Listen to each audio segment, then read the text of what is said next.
ದೇವರ ನಮಗೆ ಸ್ತೋತ್ರವಾಗಲಿ. ಮತ್ತೊಂದು ಬಾರಿ ನಿಮ್ಮೊಡನೆ ಮಾತನಾಡಲು ಕೊಟ್ಟಂಥ ಅವಕಾಶಕ್ಕಾಗಿ ನಾನು ದೇವರಿಗೆ ನನ್ನ ಸ್ತೋತ್ರ ಸಲ್ಲಿಸುತ್ತೇನೆ ಮತ್ತು ನಿಮಗೂ ಸಹ ನನ್ನದು ಹೃದಯಪೂರ್ವಕ ಧನ್ಯವಾದಗಳು ನಾನು ಸಲ್ಲಿಸೋನಾಗಿದ್ದೇನೆ. ಕಳೆದ ದಿನಗಳಿಂದ ನಾವು ದೇವರ ಒಂದು ಕ್ಯಾರೆಕ್ಟರ್ಸ್ ಅಂದರೆ ಗುಣಾತಿಶಯಗಳ ಬಗ್ಗೆ ನಾವು ಮಾತನಾಡುತ್ತಿದ್ದೆವು. ಮೊದಲನೇದಾಗಿ ನಾವು ನೋಡಿದೆವು ಅದು ದೇವರು ಸರ್ವವ್ಯಾಪಿ ಎಂಬುದಾಗಿ, ಆತನು ಎಲ್ಲ ಕಡೆ ಇದ್ದಾನೆ ಎಂಬುದಾಗಿ. ಮತ್ತು ಏಳನೆಯದಾಗಿ ನಾವು ನೋಡುವಾಗ ಆತನು ಸರ್ವಶಕ್ತನು, ಆತನಿಂದ ಎಲ್ಲವೂ ಸಾಧ್ಯ ಎಂಬುದಾಗಿ. ಅದು ಮೂರನೇ ಸಾರಿ ನಾವು ನೋಡುವುದಾದರೆ ಆತನು ಸರ್ವಜ್ಞಾನಿಯಾಗಿದ್ದಾನೆಂದು ಸಹ ನಾವು ನೋಡಬಹುದಾಗಿದೆ. ಆತನು ಈ ಲೋಕವನ್ನು ತನ್ನ ಎಲ್ಲ ಒಂದು ಸೃಷ್ಟಿಯನ್ನು ತನ್ನ ಒಂದು ಜ್ಞಾನದಿಂದ ರೂಪಿಸುವಂತನಾಗಿದ್ದಾನೆ. ನಾವು ಒಂದು ಯೋಹಾನ 1:3 ನಾವು ನೋಡುವುದಾದರೆ ಆತನ ಮೂಲಕವಾಗಿ ಸಮಸ್ತವು ಉಂಟಾಯಿತು, ಉಂಟಾಗಿರುವ ವಸ್ತುಗಳಲ್ಲಿ ಆತನಿಲ್ಲದೆ ಒಂದಾದರೂ ಉಂಟಾಗಲಿಲ್ಲ ಎಂಬುದಾಗಿ. ದೇವರು ಆತನಿಂದಲೇ ಎಲ್ಲವೂ ಸೃಷ್ಟಿಯಾಗಿದೆ ಎಂದು ದೇವರ ವಾಕ್ಯವು ಬರೆಯಲ್ಪಟ್ಟಿದೆ. ಈ ಲೋಕವನ್ನು ಉಂಟು ಮಾಡಿದ ಸರ್ವಶಕ್ತನು ತನ್ನ ಜ್ಞಾನದಿಂದ ಈ ಪರಲೋಕವನ್ನು ಎಲ್ಲವನ್ನು ಸೃಷ್ಟಿ ಮಾಡಿದನು. ಆತನೊಂದು ಜ್ಞಾನದಿಂದ ಎಲ್ಲ ವಸ್ತುಗಳನ್ನು, ಎಲ್ಲ ಒಂದು ಗಿಡ ಮರಗಳು, ಪ್ರತಿಯೊಂದು ದೇವರು ತನ್ನ ಒಂದು ಜ್ಞಾನದಿಂದ ನಿರ್ಮಿಸಿಕೊಂಡಿದ್ದಾನೆ. ಆತನಿಲ್ಲದೆ ಯಾವುದೂ ಸೃಷ್ಟಿಯಾಗಿಲ್ಲ. ಭೂಮಿಯು ಬರಿದಾಗಿದ್ದರಿಂದ ಆತನು ತನ್ನ ಒಂದು ಜ್ಞಾನದಿಂದ ಎಲ್ಲವನ್ನೂ ಸೃಷ್ಟಿ ಮಾಡಿದನು. ಕೆಲವರು ಹೇಳುತ್ತಾರೆ ಒಂದು ಸೈನ್ಸಿಂದ ಎಲ್ಲವೂ ಜ್ಞಾನವು ಅದೇ ಒಟ್ಟುಕೊಂಡು ಎಂಬುದಾಗಿ. ಆದರೆ ದೇವರು ಇಲ್ಲದೆ ಯಾವುದೂ ಉಂಟಾಗಲಿಲ್ಲ ಪ್ರಿಯರೇ. ದೇವರು ಸೃಷ್ಟಿ ಆದ ಮೇಲೆ, ಎಲ್ಲವೂ ಆದ ಮೇಲೆ ಈ ಒಂದು ಸೈನ್ಸ್ ಬಂತೆ ಹೋತು. ಸೈನ್ಸಿಂದ ದೇವರೊಂದು ವಾಕ್ಯವಾಗಲಿ, ದೇವರೊಂದು ಸೃಷ್ಟಿಯಾಗಲಿ ಯಾವುದೂ ಬಂದಿಲ್ಲ. ಎಲ್ಲವೂ ಸೃಷ್ಟಿ ಆದ ಮೇಲೇ ಸೈನ್ಸ್ ಬಂದಿದ್ದು. ಆತನು ಹೇಳುತ್ತಾನೆ ಇವು ಎಲ್ಲವೂ ದೇವರ ಮೂಲಕವೇ ಆಯಿತು ಎಂಬುದಾಗಿ. ಆತನು ಇಲ್ಲದೆ ಏನೂ ನಡೆಯಲಿಲ್ಲ ಎಂಬುದಾಗಿ ನಾವು ನೋಡುತ್ತೇವೆ. ಆತನು ಎಲ್ಲ ವಾಕ್ಯ ಹೇಳುತ್ತದೆ, ಗಿಡ ಮರಗಳು ಎಲ್ಲವೂ ನಾನು ಸೃಷ್ಟಿಸಿದ್ದೇನೆ, ಅದು ನನಗೋಸ್ಕರ, ನಾನು ಮನುಷ್ಯರಿಗೋಸ್ಕರ ಎಲ್ಲವನ್ನು ನಾನು ಸೃಷ್ಟಿಸಿದ್ದೇನೆ ಎಂಬುದಾಗಿ ಆತನು ಹೇಳುತ್ತಾನೆ. ಒಂದು ಮತ್ತಾಯ 6:26 ನಾವು ಓದುವುದಾದರೆ ಆತನು ಹೇಳುತ್ತಾನೆ ಈ ರೀತಿ, ಆಕಾಶದ ಪಕ್ಷಿಗಳನ್ನು ನೋಡಿ, ಅದು ಯಾವತ್ತಿಗೂ ಬಿತ್ತುವುದಿಲ್ಲ, ಕೊಯ್ಯುವುದಿಲ್ಲ, ಖನಿಜದಲ್ಲಿ ಕೂಡಿಟ್ಟುಕೊಳ್ಳುವುದಿಲ್ಲ, ಏಕೆಂದರೆ ದೇವರು ತಾನೇ ಆತನನ್ನು ಎಲ್ಲವನ್ನು ಅದಕ್ಕೆ ಬೇಕಾದ ಪ್ರತಿಯೊಂದು ವಸ್ತುಗಳನ್ನು ಅದರ ಹೊಟ್ಟೆಯನ್ನು ಸಾಕುತ್ತಾನೆ. ಆತನೇ ಅದನ್ನು ಎಲ್ಲವನ್ನು ಸಾಕುತ್ತಿದ್ದಾನೆ. ಅದಕ್ಕೆ ಬೇಕಾದ ಪ್ರತಿಯೊಂದು ಅವಶ್ಯಕತೆಗಳನ್ನು ದೇವರು ಅದನ್ನೆಲ್ಲ ಪೂರೈಸುವವನಾಗಿದ್ದಾನೆ ಪ್ರಿಯರೇ. ಅದು ಯಾವುದಕ್ಕೂ ಅದನ್ನು ಒಂದು ಪಕ್ಷಿಗಳಾಗಲಿ ನಾವು ಕಷ್ಟಪಡುವುದು ನಾವು ನೋಡುವುದಿಲ್ಲ. ಅದನ್ನು ಎಲ್ಲವನ್ನು ಸಕಾಲಕ್ಕೆ ತಕ್ಕ ಪ್ರತಿಯೊಂದನ್ನು ದೇವರು ಏರ್ಪಡಿಸಿಕೊಂಡಿದ್ದಾನೆ. ಅದೇ ರೀತಿ ದೇವರು ಎರಡನೇದಾಗಿ ನಾವು ನೋಡುವಾಗ ದೇವರು ಮನುಷ್ಯನಿಗೆ ಜ್ಞಾನವನ್ನು ಸಹ ಕೊಡುವನಂತನಾಗಿದ್ದಾನೆ. ಪಕ್ಷಿಗಳಿಗೆ, ಒಂದು ಪ್ರಾಣಿಗಳಿಗೆ ಯಾವ ರೀತಿ ಅದನ್ನು ಜ್ಞಾನ ಕೊಟ್ಟಿದ್ದಾನೋ ಅದಕ್ಕಿಂತ ಹೆಚ್ಚಾಗಿ ದೇವರು ಮನುಷ್ಯನಿಗೆ ಜ್ಞಾನವನ್ನು ಕೊಟ್ಟಿದ್ದಾನೆ. ಏಕೆಂದರೆ ಮನುಷ್ಯನು ಎಲ್ಲದಕ್ಕಿಂತ ಉನ್ನತನೆಂಬುದಾಗಿ, ಮನುಷ್ಯನು ಶ್ರೇಷ್ಠನೆಂಬುದಾಗಿ ದೇವರು ಮನುಷ್ಯನಿಗೆ ಇನ್ನೂ ಹೆಚ್ಚಾಗಿ ಒಳ್ಳೆಯ ಜ್ಞಾನವನ್ನು ಸಹ ಆತನು ಕೊಡುವಂತನಾಗಿದ್ದಾನೆ. ಸೊಲೊಮೋನನು ಈ ರೀತಿ ಕೇಳುವನಾಗಿದ್ದಾನೆ, ನೀವು ಯಾವ ಜನಾಂಗವನ್ನು ನನಗೆ ಕೊಟ್ಟಿದ್ದೀರಿ, ಈ ಅಧಿಕಾರವಂತ ನನಗೆ ಏನಾದರೂ ಕೊಟ್ಟಿದ್ದೀರೋ ಅದನ್ನು ನಾನು ನಡೆಸಿಕೊಳ್ಳುವುದಕ್ಕೆ ನನಗೆ ವಿವೇಕವೂ ಬೇಕಾಗಿದೆ, ಅವರನ್ನು ನಡೆಸಿಕೊಳ್ಳುವುದಕ್ಕೆ ನನಗೆ ಜ್ಞಾನವೂ ಬೇಕಾಗಿದೆ. ಅವರನ್ನು ಯಾವ ರೀತಿ ನಾನು ನಡೆಸಬೇಕು, ಅವರಿಗೆ ಯಾವ ರೀತಿ ನಾನು ತೀರ್ಪು ಮಾಡಬೇಕು, ಪ್ರತಿಯೊಂದು ನನಗೆ ನೀನು ಪ್ರಚುರ ಮಾಡಬೇಕೆಂದು ನನಗೆ ಜ್ಞಾನವನ್ನು ಕೊಡಬೇಕೆಂದು ಆತನು ಕೇಳಿಕೊಳ್ಳುತ್ತಿದ್ದಾನೆ. ಅದರ ದೇವರು ಏನು ಹೇಳುತ್ತಿದ್ದಾನೆ ನೋಡಿರಿ, ನಾನು ನಿನಗೆ ಜ್ಞಾನವನ್ನು ಕೇಳಿಕೊ ಅಂದರೆ ನೀನು ಒಂದು ಐಶ್ವರ್ಯವನ್ನು ನೀನು ಕೇಳಿಕೊಳ್ಳಿಲ್ಲ, ಬದಲಾಗಿ ನೀನು ಇವರನ್ನು ಯಾವ ರೀತಿ ನೀನು ನಡೆಸಬೇಕು, ನನಗೆ ಜ್ಞಾನ ಕೊಡು ಎಂದು ನೀನು ಕೇಳುತ್ತಿದ್ದೆ. ನಿನಗೆ ಐಶ್ವರ್ಯ ಬೇಕಾಗಿದೆ ಅಂತ ನೀನು ಕೇಳಿಕೊಳ್ಳಲಿಲ್ಲ, ಅಥವಾ ಶತ್ರುಗಳ ಮೇಲೆ ನಾನು ಜಯಿಸಬೇಕೆಂದು ನೀನು ಕೋರಿಕೊಳ್ಳಲಿಲ್ಲ. ನೀನು ಧನ ಏನು ನಿನಗಂತ ಏನು ಬೇಡಿಕೊಳ್ಳಲಿಲ್ಲ.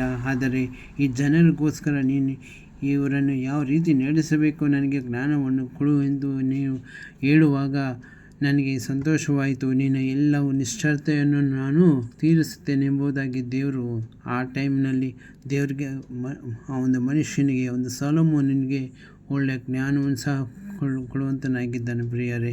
ನಾವು ಅದೇ ರೀತಿ ನಾವು ನೋಡುವಾಗ ನೋಹನ್ ಸಹ ಆ ಒಂದು ಸಮಯದಲ್ಲಿ ಒಳ್ಳೆಯ ಜ್ಞಾನಿಯಾಗಿದ್ದನು.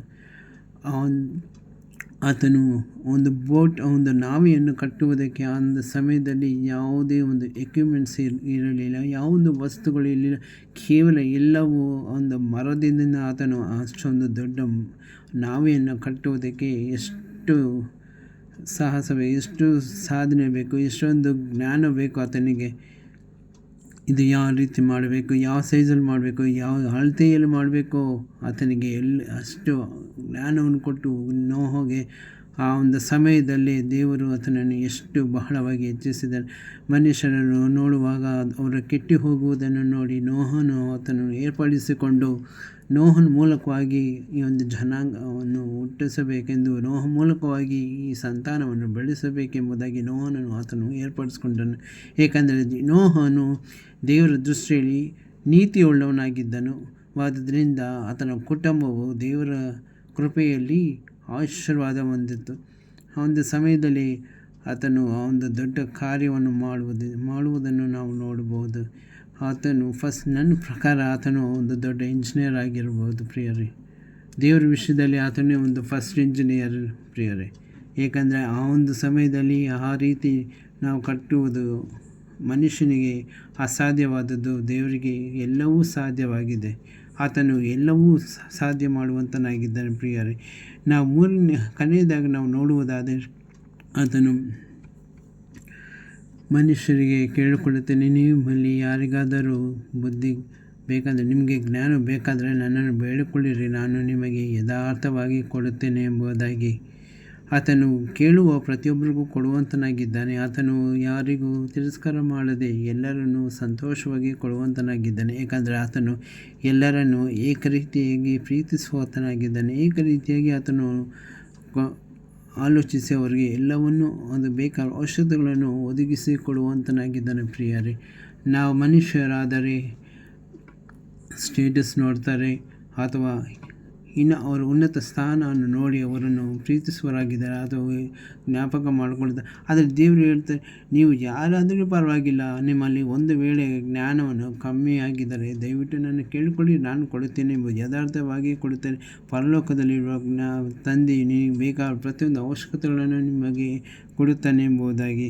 ಅದೇ ರೀತಿಯಾಗಿ ನಾವು ಈ ಕಾಲದಲ್ಲಿ ನಾವು ನೋಡುವಾಗ ನಾವು ಒಂದು ಜನಗಳು ಕತ್ತಲೆಯಲ್ಲಿ ಜೀವಿಸುವಾಗ ದೇವರು ಒಂದು ಜ್ಞಾನವಂತನಾದ ಒಂದು ಮನುಷ್ಯನನ್ನು ಕರೆಕೊಂಡನು. ಆತನು ಈ ಲೋಕವನ್ನೇ ಸಹ ಬೆಳಗಿಸಿದ್ದನ್ನು ಸಹ ನಾವು ನೋಡುತ್ತೇವೆ. ಆತನು ಥಾಮಸ್ ಎಡಿಸನ್ ಎಂಬುದಾಗಿ. ಲೋಕವೆಲ್ಲ ಕತ್ತಲಲ್ಲಿ ಇರುವಾಗ ದೇವರು ಆತನ ಮೂಲಕವಾಗಿ ಈ ಲೋಕವನ್ನು ಬೆಳಗಿಸಿದನು. ಥಾಮಸನು ಒಂದು ಯೋಚನೆ ಮಾಡಿ ಯಾಕೆ ಒಂದು ಚಿಕ್ಕ ಬೆಳಕನ್ನು ಉಂಟು ಮಾಡಬಾರ್ದು ಎಂಬುದಾಗಿ ಆತನು ಯೋಚಿಸಿ ಆತನು ಅನೇಕ ಬಾರಿ ಆತನು ಫೇಲ್ ಆದರೂ ಸಹ ಆತನು ಬಿಟ್ಟುಕೊಡಲಿಲ್ಲ.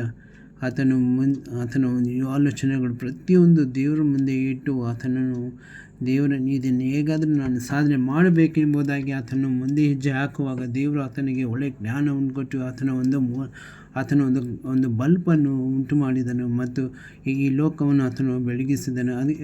ಆತನು ಹೇಳುತ್ತಾನೆ, ದೇವರು ನನಗೆ ಜ್ಞಾನವನ್ನು ಕೊಟ್ಟನು, ನಾನು ಆ ಜ್ಞಾನದಿಂದ ಈ ಲೋಕವನ್ನು ನಾನು ಬೆಳಗಿಸಿದ್ದೇನೆ ಎಂಬುದಾಗಿ.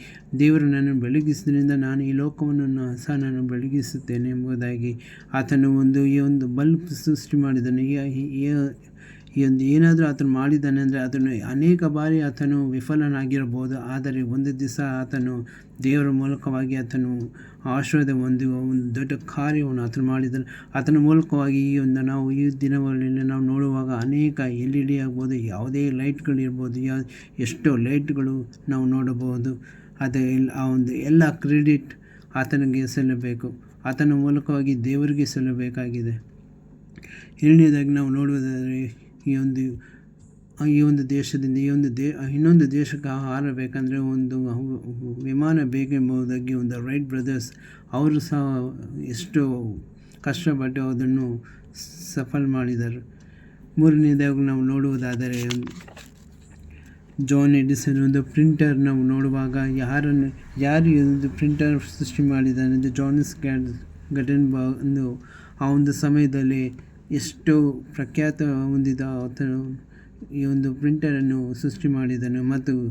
ಮತ್ತು ಮೊದಲ ಬಾರಿ ನಾವು ಏನಾದರೂ ಪ್ರಿಂಟ್ ಆಗಿದೆ ಅಂದರೆ ಅದು ನಮ್ಮ ಒಂದು ಬೈಬಲ್ ಮಾತ್ರ. ಅದರ ಮೂಲಕವಾಗಿ ಅದಕ್ಕೆ ಮೊದಲು ಯಾವುದೇ ಆಗಲಿ ಗ್ರಂಥವಾಗಲಿ ಯಾವುದೇ ಒಂದು ಪುಸ್ತಕವಾಗಲಿ ಪ್ರಿಂಟ್ ಆಗಿರಲಿಲ್ಲ. ಅದು ಮೊದಲು ಪ್ರಿಂಟ್ ಆಗಿದ್ದು ನಮ್ಮ ಬೈಬಲ್ ಎಂಬುದಾಗಿ ನಾವು ಧೈರ್ಯದಿಂದ ಸಂತೋಷವಾಗಿ ನಾವು ಹೇಳ್ಬೋದು. ಆತನು ಎಲ್ಲವೂ ಕಾಲ ನಿರಂತರವಾಗಿ ಎಲ್ಲವನ್ನೂ ಸಫಲಪಡಿಸಿದನು. ತನ್ನ ಮಕ್ಕಳಿಂದಾಗಲಿ ತನ್ನ ಸೇವಕರಿಂದಾಗಲಿ ಪ್ರತಿಯೊಂದನ್ನು ಆತನು ಎಲ್ಲವನ್ನು ಕೊಟ್ಟು ತನ್ನ ಜನರನ್ನು ನಡೆಸಿದನು. ಆತನು ಜ್ಞಾನವಾಗಿದ್ದರಿಂದ ನಾವು ಸಹ ಜ್ಞಾನಿಗಳ ಆಗಬೇಕೆಂದು ಆತನು ಈ ಒಂದು ಪರಲೋಕದ ಜ್ಞಾನವು ಮನುಷ್ಯರಿಗೆ ಕೊಟ್ಟು ಆತನು ಈ ಒಂದು ಲೋಕವನ್ನು ಜನಗಳನ್ನು ಆತನು ನೀಡಿ ಅವರನ್ನು ಬಲಪಡಿಸಿ ಅವರನ್ನು ನಡೆಸಿದ್ದಾನೆ. ಈ ಲೋಕದಲ್ಲಿ ಒಂದು ಬೆಳಕು ಈ ಒಂದು ಜ್ಞಾನವು ಎಷ್ಟು ವಿಶೇಷವಾಗಿದೆ, ಎಷ್ಟೋ ಮುಖ್ಯವಾಗಿದೆ. ಆದರೆ ಜ್ಞಾನವು ಪಡೆದುಕೊಂಡು ಸ್ವಲ್ಪ ಜನ ಅವಿವೇಕಿಗಳಾಗಿ ನಡೆದುಕೊಳ್ಳುವವರಾಗಿದ್ದಾರೆ. ಅಂದರೆ ಜ್ಞಾನವನ್ನು ಕೊಟ್ಟು ಅದನ್ನು ದುರುಪಯೋಗ ಪಡುವಂಥವರಾಗಿದ್ದಾರೆ. ಅದನ್ನು ಒಳ್ಳೆಯ ರೀತಿಯಾಗಿ ಸಹ ನಡೆದುಕೊಳ್ಳುವವರಾಗಿದ್ದಾರೆ. ಒಳ್ಳೆಯ ರೀತಿಯಾಗಿ ನಡೆದುಕೊಳ್ಳುವವರು ದೇವರ ಒಂದು ದೃಷ್ಟಿಯಲ್ಲಿ ಆಶೀರ್ವಾದ ಹೊಂದುವವರು. ಆದರೆ ಯಾರಾದರೂ ಅದನ್ನು ದೇವರು ಕೊಟ್ಟಂಥ ಜ್ಞಾನವನ್ನು ದುರುಪಯೋಗ ಮಾಡಿಕೊಳ್ಳುತ್ತಾರೋ ಅವರನ್ನು ಒಂದು ದಿವಸ ದೇವರು ತೀರಿಸುವಂತನಾಗಿದ್ದಾನೆ. ಆ ಒಂದು ತೀರ್ಪು ದಿನದಲ್ಲಿ ಅವರು ಅದನ್ನು ಲೆಕ್ಕ ಕೊಡಬೇಕಾಗಿದೆ. ದೇವರು ನಮಗೇನಾದರೂ ನಮಗೇನಾದರೂ ಒಂದು ತಿಳುವಳಿಕೆ, ಏನಾದರೂ ಒಂದು ತಲಾಂತು ಏನಿದೆಯೋ ಅದು ಬಂದಿದ್ದು ನಮ್ಮ ಕರ್ತನಾದ ದೇವರಿಂದಲೇ, ನಮ್ಮನ್ನು ಸೃಷ್ಟಿ ಮಾಡಿದಂಥ ದೇವರಿಂದಲೇ. ಏಕೆಂದರೆ ಆತನು ಹೇಳುತ್ತಾನೆ, ನೀನು ಕೂತ್ಕೊಳ್ಳುವುದು ಹೇಳುವುದು ಪ್ರತಿಯೊಂದು ನನಗೆ ಗೊತ್ತೇ ಇದೆ ಎಂಬುದಾಗಿ. ಏಕೆಂದರೆ ಯೆರೆಮೀಯದಲ್ಲಿ ಬರೆಯಲ್ಪಟ್ಟಿದೆ, ನಿನ್ನನ್ನು ಗರ್ಭಫಲದಲ್ಲಿ ನಾನು ನೋಡಿದ್ದೇನೆ. ಅಂದರೆ ಒಂದು ಪಿಂಡವಾಗಿ ಇರುವಾಗಲೇ ನಾನು ನಿನ್ನನ್ನು ನೋಡಿ ನಾನು ತಿಳಿದು ನಿನ್ನ ಹೆಸರಿಟ್ಟು ನಾನು ಕರೆದಿದ್ದೇನೆ ಎಂಬುದಾಗಿ. ನಮ್ಮ ಎಲ್ಲರ ಹೆಸರು ಆತನು ತಿಳಿದುವಂತನಾಗಿದ್ದಾನೆ. ಆತನು ನಕ್ಷತ್ರಗಳನ್ನು ಸಹ ಆತನು ಹೆಸರಿಟ್ಟು ಕರೆಯುವಂತನಾಗಿದ್ದಾನೆ. ಪ್ರಿಯರೇ, ಒಂದು ದಿನ ಯೇಸು ಯೆರಿಕೋ ಪಟ್ಟಣದಲ್ಲಿ ಆತನು ನಡೆದುಕೊಂಡು ಹೋಗುವಾಗ ಅಲ್ಲಿ ಇದ್ದಂಥ ಒಂದು ಟ್ಯಾಕ್ಸ್ ಕಲೆಕ್ಟರ್, ಒಂದು ಸುಂಕ ವಸೂಲಿ ಮಾಡುವ ಒಂದು ಜಕ್ಕಯ್ಯಂಥ ಒಬ್ಬ ಮನುಷ್ಯನಿದ್ದನು. ಲೂಕ 19 ಅಂದರೆ ನಮ್ಮೊಂದು ಹೃದಯ ನಮ್ಮೊಂದು ಮೈಂಡಲ್ಲಿ ಒಂದು ಪಿಕ್ಚರ್ ಬಂದ್ಬಿಡುತ್ತೆ, ಅದೊಂದು ಜಕ್ಕಯ್ಯ ಎಂಬುದಾಗಿ. ಜಕ್ಕಯ್ಯ ನಾವು ನೋಡುವುದಾದರೆ ಆತನು ಎಷ್ಟು ಆಶೀರ್ವಾದವಂತನಾಗಿದ್ದಾನೆ ಅಂತ ಸಹ ನಾವು ನೋಡಬಹುದು. ದೇವರ ಯೇಸು ಯೆರಿಕೋ ಪಟ್ಟಣಕ್ಕೆ ಹೋಗುವಾಗ ಆತನ ಕಿವಿಗೆ ಬೀಳುತ್ತೆ.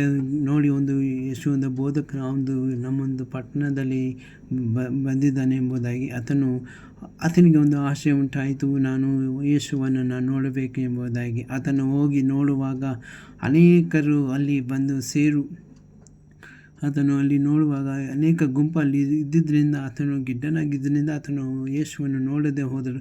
ಆತನು ಎಲ್ಲ ಒಂದು ಪ್ರಯತ್ನವನ್ನು ಪಟ್ಟರು, ಆತನಿಗೆ ನೋಡುವುದಕ್ಕೆ ಸಾಧ್ಯವಿಲ್ಲ. ಅಲ್ಲಿದ್ದ ಒಂದು ಮರವನ್ನು ಹತ್ತಿ ನೋಡುವಾಗ ಆತನನ್ನು ಕೆಳಗಡೆ ನೋಡುವಾಗ ಅಲ್ಲಿ ಯೇಸು ಇದ್ದರು. ಆದರೆ ಯೇಸು ಯಾರು ಎಂಬುದಾಗಿ ಜಕ್ಕಯ್ಯಗೆ ಗೊತ್ತಿರಲಿಲ್ಲ. ಆದರೆ ಅಲ್ಲಿರುವ ಒಬ್ಬರು ಯೇಸು ಥರನೇ ಎಲ್ಲರೂ ಒಂದೇ ಥರ ಇದ್ದಾರೆ ಎಂಬುದಾಗಿ ಆತನು ಈತನಲ್ಲಿ ಯೇಸು ಯಾರು ಎಂಬುದಾಗಿ ಆತನು ಯೋಚನೆ ಮಾಡುವಾಗ ಆ ಒಂದು ಸಮಯದಲ್ಲಿ ಯೇಸು ಮೇಲೆ ನೋಡಿ, ಈಗೋ ಜಕ್ಕಯ್ಯನೇ, ನೀನು ಕೆಳಗಡೆ ಇಳಿದು ಬಾ, ತಕ್ಷಣ ನಾನು ಇವತ್ತು ನಿನ್ನ ಮನೆಯಲ್ಲಿ ಇರಬೇಕೆಂಬುದಾಗಿ. ಆ ತಕ್ಷಣ ಜಕ್ಕಯ್ಯನು ಯೋಚನೆ ಬಂತು. ಆತನಿಗೆ ಯೋಚನೆ, ಈತನಿಗೆ ನನ್ನ ಹೆಸರು ಹೇಗೆ ಗೊತ್ತು ಎಂಬುದಾಗಿ. ಏಕೆಂದರೆ ನಮ್ಮ ಹೆಸರು ನಮ್ಮ ನೆರೆಯವರಿಗೆ ಗೊತ್ತಿರಲ್ಲ, ಕೆಲವು ಸಾರಿ ನಮ್ಮ ಪಕ್ಕದ ಮನೆಯವರಿಗೆ ಗೊತ್ತಿರಲ್ಲ.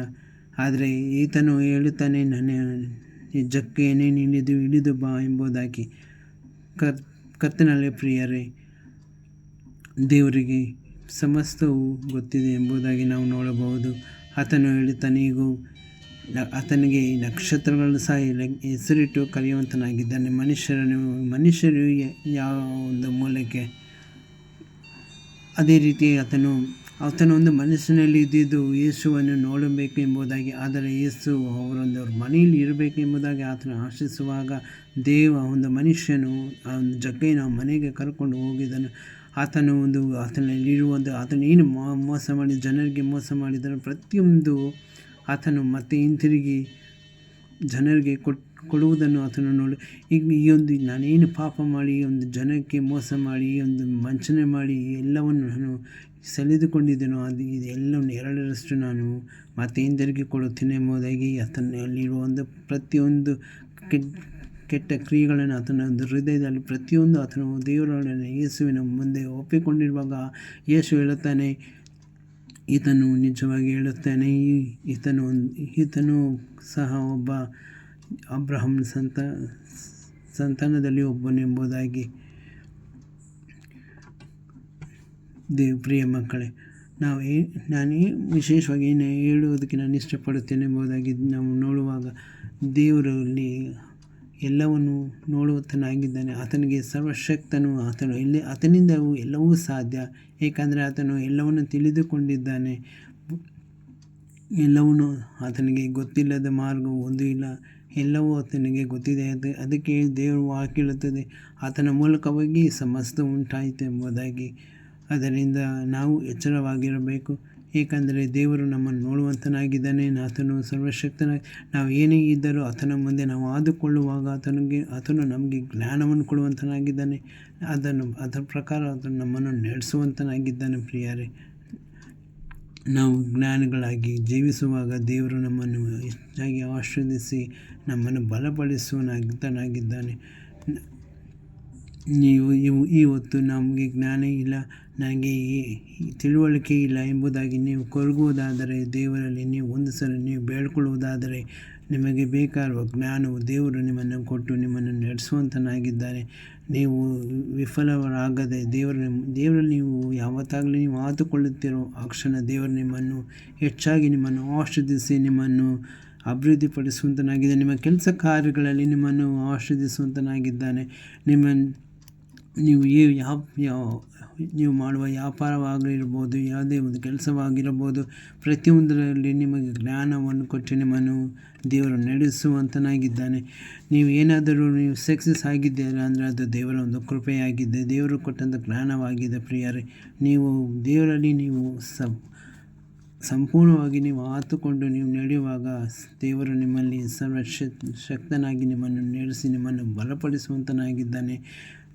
ಎಂದು ಕೊಟ್ಟಂಥ ಚಿಕ್ಕ ವಾಕ್ಯವು ದೇವರು ನಿಮ್ಮ ಆಶೀರ್ವದಿಸಬೇಕೆಂಬುದಾಗಿ ದೇವರು ನಿಮ್ಮಲ್ಲಿ ಎಲ್ಲ ಜ್ಞಾನವನ್ನು ಕೊಟ್ಟು ನಿಮ್ಮನ್ನು ಹೆಚ್ಚಾಗಿ ಆಶೀರ್ವದಿಸಲಿ. ನಿಮ್ಮ ಕೆಲಸ ಕಾರ್ಯಗಳಲ್ಲಿ, ನಿಮ್ಮ ಒಂದು ಬಿಸ್ನೆಸ್ ಆಗಲಿ, ಪ್ರತಿಯೊಂದು ನಿಮ್ಮನ್ನು ಸಕ್ಸಸ್ ಮಾಡಬೇಕೆಂಬುದಾಗಿ ಎಲ್ಲ ದೇವರಲ್ಲಿ ನಾನು ಬೇಡಿಕೊಳ್ಳುತ್ತಾ ಈ ಒಂದು ಚಿಕ್ಕ ವಾಕ್ಯವನ್ನು ಇಲ್ಲಿಗೆ ಮುಗಿಸಿಕೊಳ್ಳುತ್ತಾ, ಯೇಸುವಿನ ಅತಿ ಪರಿಶುದ್ಧ ನಾಮದಲ್ಲಿ ನಿಮ್ಮನ್ನು ಹೆಚ್ಚಾಗಿ ಆಶೀರ್ವದಿಸಬೇಕೆಂದು ಯೇಸುವಿನ ಬೇಡಿಕೊಳ್ಳುತ್ತಾ ಈ ಒಂದು ಚಿಕ್ಕ ವಾಕ್ಯವನ್ನು ನಾನು ಇಲ್ಲಿಗೆ ಮುಗಿಸಿಕೊಳ್ಳುತ್ತಿದ್ದೇನೆ. ಆಮೇನ್, ಆಮೇನ್.